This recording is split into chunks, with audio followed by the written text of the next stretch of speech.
ollaa waliin taane hattuutu utaalee dallaa keessaa ba'e.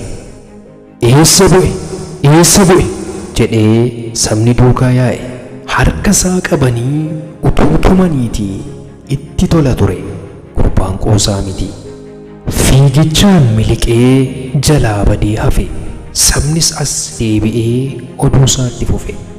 Eessa beekettiidha kan dallaa siin seene? Utuu diidaa dhufee silaa akkas hin fiigne. Yoo suutallee dhiise fiigichaan hangana. Gonkumaa hin fiigu dafee harka kennaa. Yoo tarii qabame eenyummaa isaan beeknu. Kanaaf yoo nu haales dhiifnee san kumannu. Garuu akkanatti miilla ol fudhatee kufee ka'ee fiigee fuula nu dhokfate. Beekamaa namaati maatiitti kan siqu. Ollaa yookiin fira kan akkas miliqu.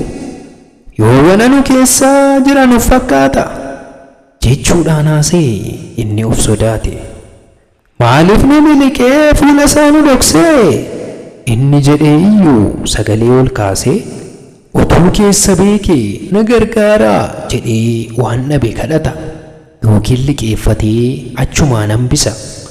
Ollaa waliin taane maqaa wal xureessa.